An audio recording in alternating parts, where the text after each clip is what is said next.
Oi, gente! Sejam bem-vindos a mais uma correção, comentários aí de vestibular, né? Eu fiquei devendo para vocês a correção, os comentários aí do segundo dia da Unesp, né? Foi domingo passado, quase que 6 dias depois, mas eu consegui. O segundo dia, a prova foi bem parecida, né, naquilo que exigiu também no primeiro dia, questões sobre temas ambientais, questões de inglês aí relacionados com geografia. De maneira geral, é uma prova muito legal, né, legal de ser feita, porém, ela exige bastante, né, ela exige que você pare, que você pense, que você reflita, né, então não é uma prova rápida. Eu sempre digo para meus alunos que é fácil passar na USP, na Unesp e na Unicamp, né? A grande questão é o dia da prova ali, como que você está no dia da prova, pelo menos para a geografia, né? Para poder usar, né, tudo aquilo que vocês já sabem a favor de vocês. E também queria dizer, né, que de todas as universidades, a Unesp é a que eu sempre torço mais aí para os meus alunos. Afinal de contas, a Unesp é minha alma mater, né? A minha universidade. Obrigadão, gente. Então, vamos lá. Tem mais de 30 questões, 30 ou 31. Vamos ver aí, vocês vão ver que é questão pra caramba, né? De 90, um terço da prova aí, a geografia podia ajudá-los de alguma forma. Então, primeira questão aí que eu encontrei, né, geografia, né, ou temas relacionados, coisas que vocês veem nas aulas de geografia, né, e que podia ajudá-los. Essa questão aqui, a número 17, né, e tem um texto aqui que eu não vou ler, né, mas o texto é de uma peça de teatro chamada A Mais-Valia Vai Acabar, Seu Edgar. Peça aí do Oduvaldo Viana. E aí pergunta, ó, nem preciso ler tudo, né? O título da peça refere-se a um importante conceito de quem, né? Quem que fala de mais-valia? O barbudão aí, ó, Karl Marx, né? A gente fala dele em vários momentos aí, né, nas aulas de geografia. Então, letra C, cebola. Questão 21, 22 e 23, né, tem a ver com esse texto aqui, né, vai até 24, não lembro se eu peguei a 24 ou não, mas vamos por partes. É um texto em inglês, né, mantém a tendência também do outro dia, né, o inglês está aparecendo bastante aí relacionado com geografia. E cada questão dessa, 21 a 22 e depois a 23, é sobre um parágrafo desse texto, né? Então, quer que o aluno leia, né, o primeiro parágrafo e daí, né, encontre a alternativa que melhor se encaixa ao que ele está pedindo, né? Então, de acordo com o primeiro parágrafo, a floresta amazônica, né? Aqui é um texto falando sobre mudanças climáticas, né, na Amazônia, né, que a Amazônia estaria secando, né, enfim, passando aí por uma série de mudanças. E a correta aqui é letra A, né? Pode eventualmente secar em função aí de uma mudança climática e desmatamento e incêndios, né? O texto ele vai na linha, está mudando as espécies, né, que vivem na Amazônia, são espécies mais adaptadas a climas mais secos do que espécies mais adaptadas a climas mais úmidos, né? Como se a vegetação de alguma forma sentisse aí o que está por vir. Então, letra A 21, a 22 também é a letra A, né? De acordo com o segundo parágrafo, né, a mudança na vegetação tem a ver, né, com o que está acontecendo ali, a expansão das árvores adaptadas a condições climáticas mais secas, né? Então ele está falando aqui, né, dessas mudanças. Questão 23, também é uma questão de inglês, né? Você tem que ler aqui o terceiro parágrafo, né? E também pergunta aí, né, o que aconteceu aí com a floresta amazônica. Aqui, ó, has already shrunk the forest by around 15% nos anos 70, né? Então, é mera tradução isso aí, tá? Por isso que eu nem me demorei muito, né? Porque assim, a geografia ela ajuda vocês a talvez traduzirem ou entenderem melhor alguns conceitos. A gente fala bastante quando fala de região norte do Brasil e quando fala de tipos de vegetação, né? Letra C aqui, ó, teve uma redução de 15% da extensão que tinha nos anos 70. Aqui outra questão, né, número 24, relacionada também a mudanças climáticas, né? Pergunta aí, qual é a diferença de aumentar aí a temperatura em 1,5 grau Celsius, né? A diferença, dependendo do lugar, é o derretimento, né? Aqui está o gelinho inteiro, aqui está o gelinho derretido, né? E a que faz mais sentido, né, irá causar grande impacto ambiental, climático e ecossistêmico no planeta todo, né? Não é só onde é frio, por exemplo, como está na letra A. Então, letra C de cebola. Aqui também, né, um pouco de bom senso geográfico, né? Identificou aqui aquecimento global, a gente também fala disso pra caramba nas aulas de geografia. Questão 25, mais uma questão em inglês, né? Tem aí a menininha na charge, né? Não corte as árvores, elas mantêm a temperatura baixa. E aí o lenhador fala, desculpa, eu não estou te ouvindo, né? Então é só interpretar aí o que faz mais sentido, né? Letra D, os desmatadores não ouvem os argumentos dos ambientalistas, né?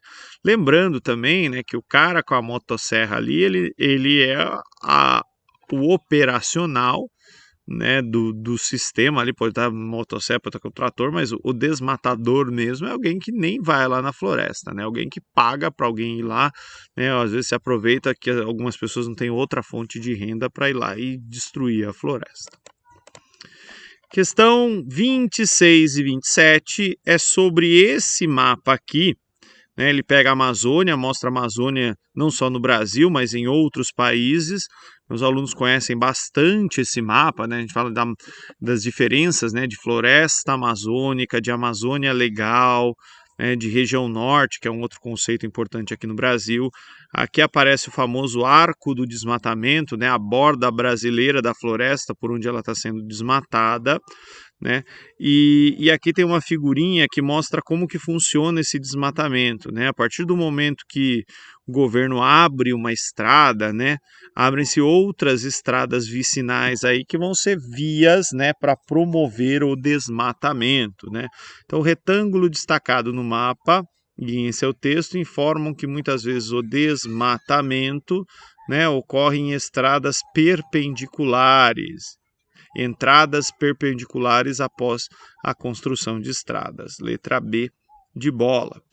E aqui ele quer saber, ó, a pergunta está em inglês, né, para você interpretar a pergunta. O país coberto pela Amazônia, que está aqui no mapa e que perdeu menos área de floresta, né, foi qual? Olhando aqui, ó, e eu que sou cego, eu tive dificuldade e dúvida de ver isso, tá?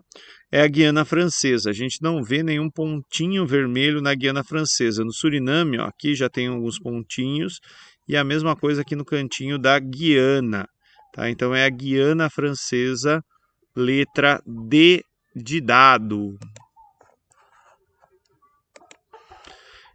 Questão 29, um gráfico aí sobre mudanças climáticas. Cada corzinha aqui indica uma região do planeta, né?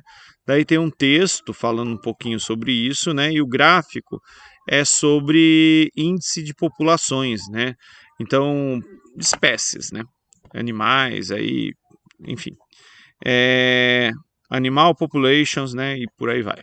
Então, espécies animais, ao longo do tempo, ó, desde a década de 70, diminuíram de quantidade, né? E também, né, a quantidade dos seus indivíduos. Então, aqui, né, a ONU, a publicação da ONU menciona no texto notícias, né, é, más notícias, né, pela conservação aí da biodiversidade, né? Tá tendo perdas de biodiversidade. Ó, o gráfico todo, né, tá apontando aqui, ó, diminuição de espécies. Não importa o lugar, a tendência é de redução. Questão 31. Entende-se hoje que civilização medieval. Você vai falar, pô, professor, o que você foi se meter nisso, né? Falou medieval, tinha que ser história, né? E eu achei bem legal, porque essa questão ela vai traçar, né, uma relação com o presente, né? Então ela fala de passado para poder falar do presente. Entende-se que hoje que a civilização medieval, apesar de limitada segundo os padrões atuais, dava ao homem um sentido de vida. Ele se via desempenhando um papel, por menor que fosse, de alcance amplo, importante para o equilíbrio do universo. Não sofria, portanto, com o sentimento de substituibilidade que atormenta o homem contemporâneo. O medievo se sentia impotente diante da natureza, mas convivia bem com ela. O ocidental de hoje se sente a ponto de dominar a natureza e, por isso, ele se exclui dela. O papel de alcance amplo, importante para o equilíbrio representado pelas pessoas que viviam na Idade Média, pode ser associado, entre outros fatores, a que? Letra C, né? A percepção religiosa que o homem está integrado ao mundo, ligado diretamente a Deus e objeto de uma contínua luta entre o bem e o mal, né? Lembre-se da importância, né, da religião aí no contexto medieval. Os professores de história com certeza podem falar melhor disso, né? Mas esse dilema aqui, né, de pertencimento que o cara lá atrás sentia e que a gente não sente hoje, né, o que a maioria dos homens não sente hoje, acaba sendo importante para a gente entender um monte de coisa que está acontecendo no planeta hoje. Questão 32, né, continua aí o mesmo texto, né? Afirmação do texto de que, diferentemente do medieval, o homem contemporâneo se sente a ponto de dominar a natureza e por isso se exclui dela, pode ser justificada pela letra B, né? Celebração do progresso e domínio tecnológico, difundida sobretudo a partir da Revolução Industrial. Questão 33, também de história, né? Mas geografia fala disso, né? Quando a gente fala do acúmulo de capitais, né? As práticas econômicas mercantilistas são frequentemente relacionadas aos estados modernos e representam o quê? Processo aí de concentração de capitais, né?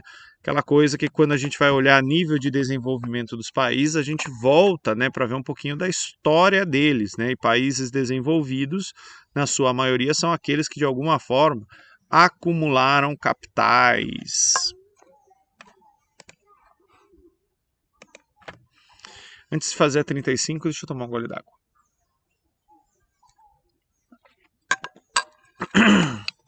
Questão 35. Produção de açúcar no Brasil colonial era parte de um conjunto de processos e relações que ultrapassavam limites da colônia e incluíam o quê?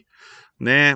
Essa também é uma questão de história, mas a geografia ela ajuda vocês a terem uma visão um pouquinho mais ampla, né?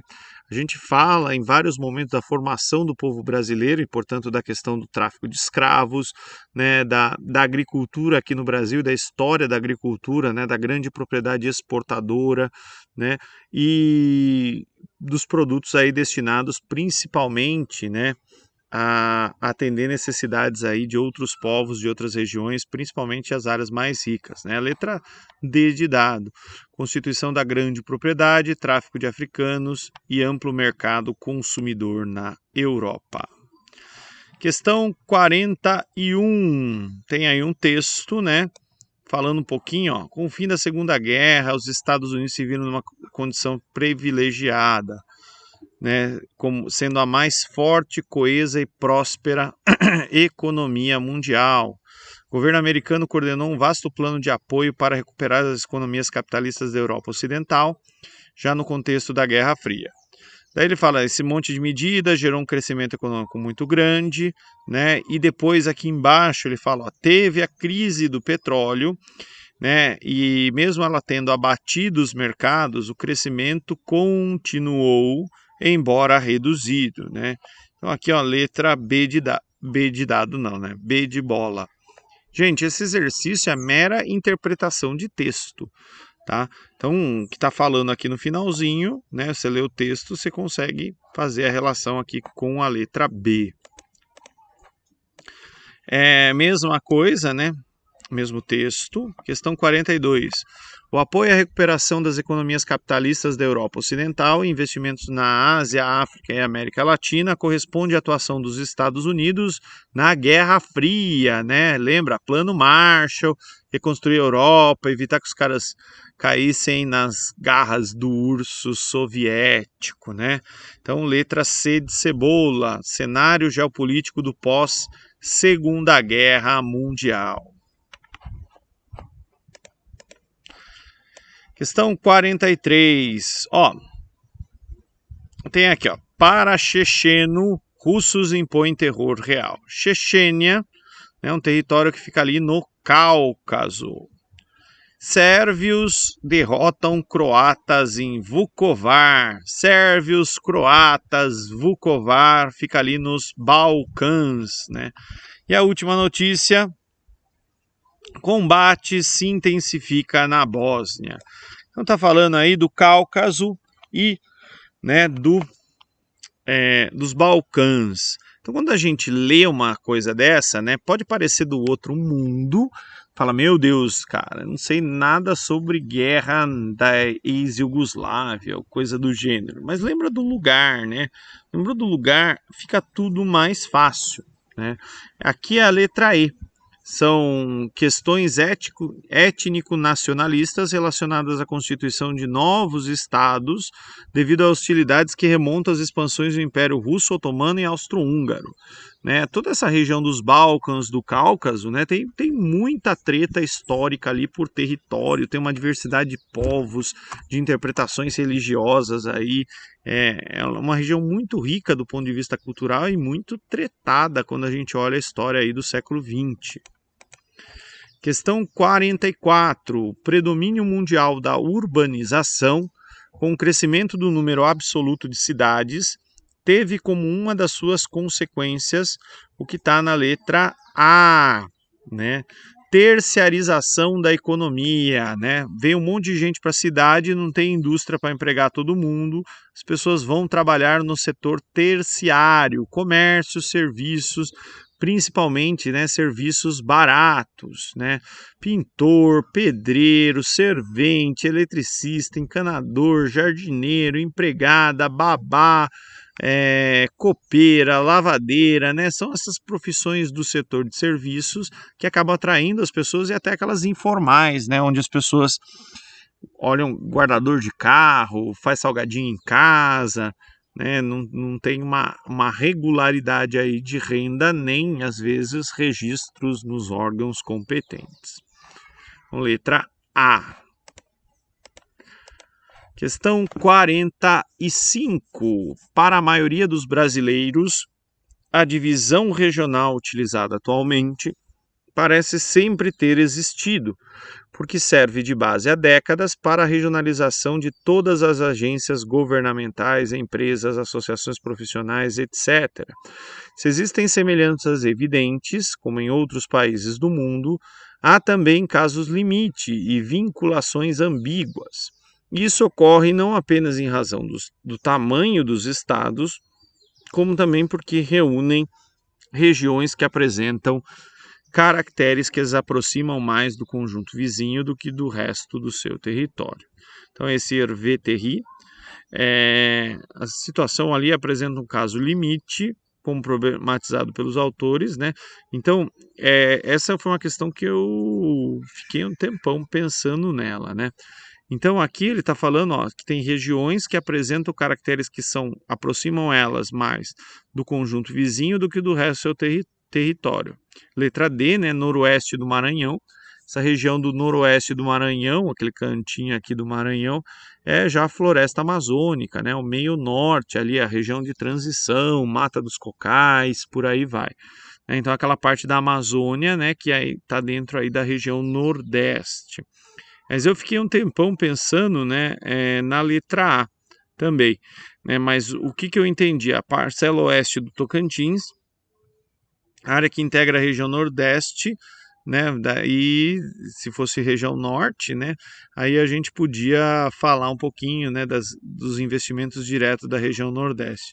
Mas assim, eu fiquei lendo, gente, eu levei umas 3 horas para enxergar que não estava escrito norte aqui e estava escrito nordeste, tá? Então, é por isso que eu brigo, eu encho o saco, eu falo, meu, leiam, leiam, leiam, leiam, leiam um monte de vezes. Às vezes passa, né? Nordeste aqui torna ela errada. Tá? Mas se você passa o olho rápido, você só vai ver norte. Questão 46, mapa de Covid, né? Quanto maior as bolinhas aí, mais casos de Covid. E o legal dessa questão é que ela mostra o mapa de municípios, né? Cada espacinho desse é um município. E aqui isso vai se relacionar com outro mapa que a gente conhece nas aulas de transporte, né? O mapa dos eixos rodoviários, né? As cidades aí, as principais cidades do interior, né? Ao longo aí das principais rodovias paulistas, né? Castelo Branco, Rondon, Anhanguera, Bandeirantes, Dutra, que vai para cá, Regis, que são duas rodovias federais, Anchieta Imigrantes, que vai para o litoral. 47. Até fins da década de 80, a industrialização brasileira estava baseada numa política de importações sustentada por tarifas aduaneiras elevadas. Então a gente cobrava imposto de importação bastante alto, né, para dar espaço aí para as nossas indústrias se desenvolverem. Essa política viabilizou um parque industrial amplo e diversificado, mas acomodado ao protecionismo. Em 90, o governo anunciou medidas que alteravam profundamente a condição da política de comércio exterior do país. Simultaneamente a uma flexibilização do regime cambial, foi deslanchado um programa de liberalização das importações e a nova política de importação buscava promover uma reestruturação produtiva. O programa de liberalização das importações teve como consequências o que está na letra A: falência de indústrias nacionais e aumento de desemprego estrutural, né? Collor chamou os carros brasileiros de carroça. Collor abre a economia brasileira. Vem um monte de coisa a preços agora competitivos, né? Os brasileiros pararam de comprar coisas nacionais, começaram a comprar um monte de tranqueira importada. Junto com isso teve plano Collor, teve um monte de coisa, né? E muitas pessoas acabaram ficando desempregadas. Letra A. 48. Agricultura 4.0, conexão em tempo real dos dados coletados pelas tecnologias digitais, otimizando a produção em todas as suas etapas, levando a internet das coisas ao campo, né? Bem, se isso se concretizar, a agricultura 4.0 vai fazer o quê? Aumenta a produtividade, por tecnologia ali aumenta a produtividade, porém isso não é barato, né? Então, provavelmente isso só vai ter acesso a essa tecnologia quem tem grana, né? O pequeno produtor vai continuar, né, numa situação ali muito delicada e complicada. É a letra D, aumento da produtividade, mas reforça as desigualdades. 49, eu não sei resolver. Eu pus ela aqui porque eu gostei do mapa, né? Gostei da historinha aqui, ó, que mostra aqui um ancestral, né? Protapirus, né? Desse Protapirus vai sair a nossa anta, né? Anta que aparece em outros países aqui da América Central, e a anta malaia, né? E a distribuição do gênero Tapirus no tempo e no espaço indica que, né? Aí o professor de biologia de vocês ele pode explicar melhor o que é gênero, né? Mas eu gostei bastante, ó, desse mapa e da relação aí com o resto, né? Eu não vou me atrever a explicar coisa de biologia que vai ficar confuso. Eu fui ler depois o que era gênero, tá? Mas o grande lance aqui é perceber que, ó, aqui é o início, né, do extinto, e desse vem um carinha, vem algumas espécies que estão na América do Sul e outras que estão na Ásia. Questão 50, tem aqui, ó, o vulcão entrou em erupção, daí tem óxido de enxofre, ácido clorídrico, SO2, H2SO4, então assim, tem enxofre pra caramba ali, né?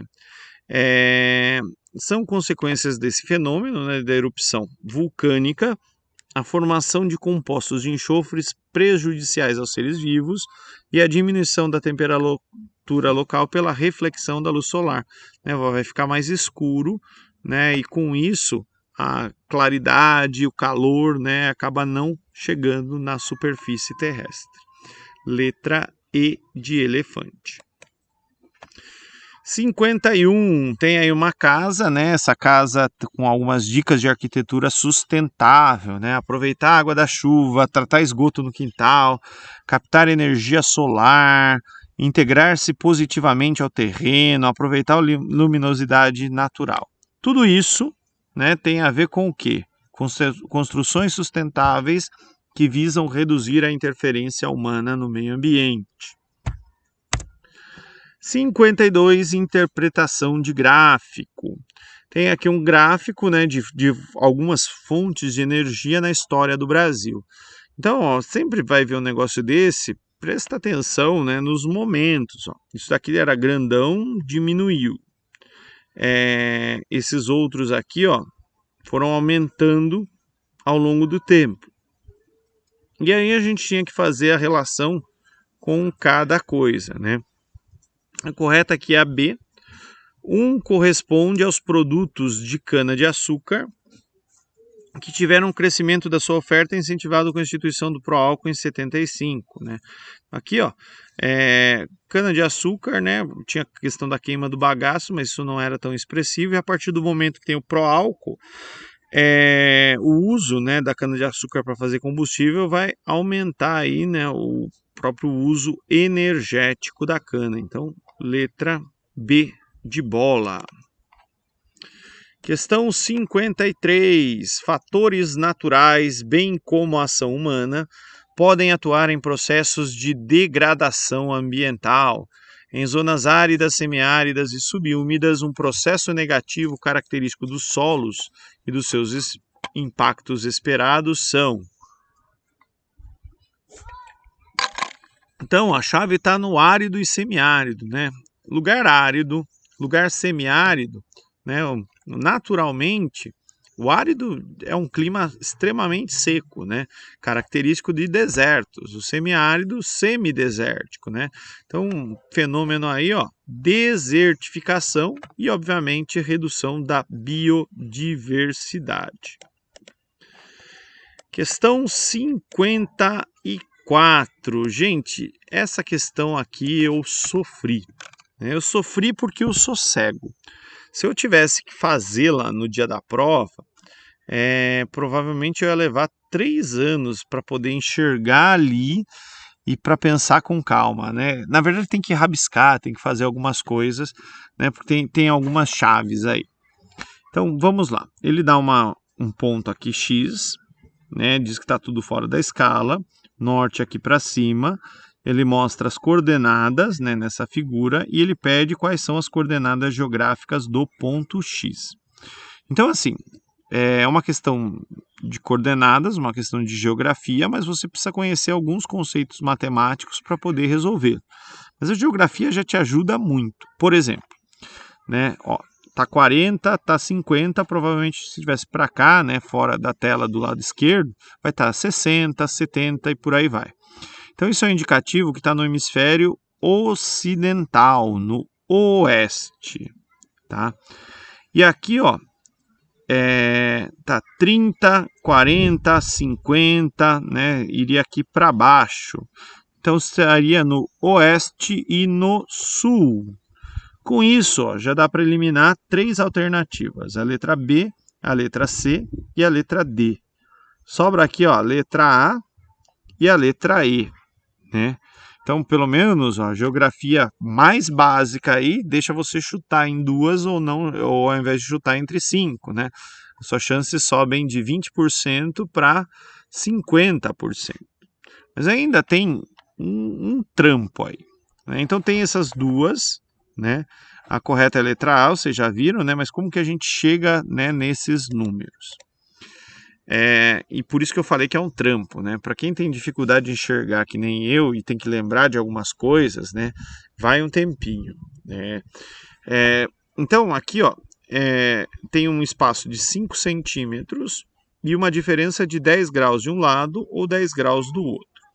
Com isso, né, a gente já sabe de algumas coisas. 10 graus vai ser igual a 5 centímetros, dividindo aí 1 grau igual a meio centímetro. Só que lembrem-se, né, que esse sistema, né, de graus ali, ele é hexadecimal, sexagesimal, aliás. É a palavra correta aqui, ó. E até dá essa dica, essa palavrinha aqui é importante. Por quê? Né? E depois dos graus vem os minutos, né? Então, 1 grau tem 60 minutos, né? E por sua vez, 1 minuto vai ter 60 segundos. Então, se eu for olhar aqui, cada espacinho desse vai corresponder a 12 minutos, tá? Então, aí eu consigo, né, chegar num número próximo, por exemplo, do 48, né? 48 graus a oeste. Como que eu sei disso, né? Então, ó, meio centímetro vale 1 grau. Então, aqui eu fui pintando, né, e dividindo em meio centímetro. Então, aqui é 41. Opa. Aqui é 42, 43, 44, 45. Daí eu vou contando, ó. 1, provavelmente 2, 3, 4. 4 vezes 12, 48, letra A. Isso é uma questão punk, né? Dá para vir tentar fazer isso de baixo para cima, só que aqui o número é mais difícil, né? Então, por exemplo, aqui é 40, meio centímetro, 39, 38, 37, 36, 35, daí tem que achar o valor dessa diferencinha aqui, que é nada, tá? Mas ó, a letra E fala 35 e 18, né? Mas como ele passou para cá, ele já está no 34 e alguma coisa, tá? Mas ó, por aqui é mais fácil do que por aqui. E por fim, né, última questão de geografia estava ali na prova de física, né, que a geografia podia ajudá-los. Os vários fatores que afetam o clima de determinada região estão a maritimidade, a continentalidade. Esses fatores estão associados à distância dessa região aos mares e oceanos. Do ponto de vista da física, os efeitos da maritimidade e da continentalidade estão relacionados ao alto calor específico da água quando comparado com o do solo terrestre. Dessa forma, esses fatores afetam a amplitude térmica e a umidade da atmosfera no território. E aí tem um esqueminha, né, falando um pouquinho de maritimidade, né, sol esquentando a água dos oceanos mais lentamente durante o dia e mais rápido o continente, né? Daí tem a questão da brisa marítima, daí à noite acontece o contrário, né? Não vai ter mais sol esquentando, mas a água conserva calor, o continente esfria, né? A brisa sopra no sentido contrário, né? Mas os alunos, quando a gente fala de clima, a gente fala que os fatores de determinação do clima também, né, são a posição latitudinal e se está perto ou longe do mar, né? Maritimidade e continentalidade. E lugares que estão perto do mar vão ter mais vapor d'água, vão ter mais umidade. E lembre-se que o vapor d'água também é um gás estufa, né? Ele segura calor ali, o que acaba contribuindo para uma regularidade térmica melhor no litoral do que em relação ao continente, tá? É a letra A, já de cara. Áreas banhadas por oceanos enfrentam invernos mais moderados, enquanto áreas distantes de oceanos, essa estação é bem percebida. Né, tem vários exercícios que a gente faz quando estuda clima, né, que pega ali um ponto no litoral e alguns pontos, né, indo longe do mar e vai vendo que a média de temperaturas no inverno vai ficando cada vez menor. Tá? Então, letra A. Ufa, gente. Eu fui bem rápido, mas se vocês tiverem alguma dúvida, alguma pergunta, façam um comentário aí que eu respondo todo mundo. Brigadão a todos. Tchau, tchau.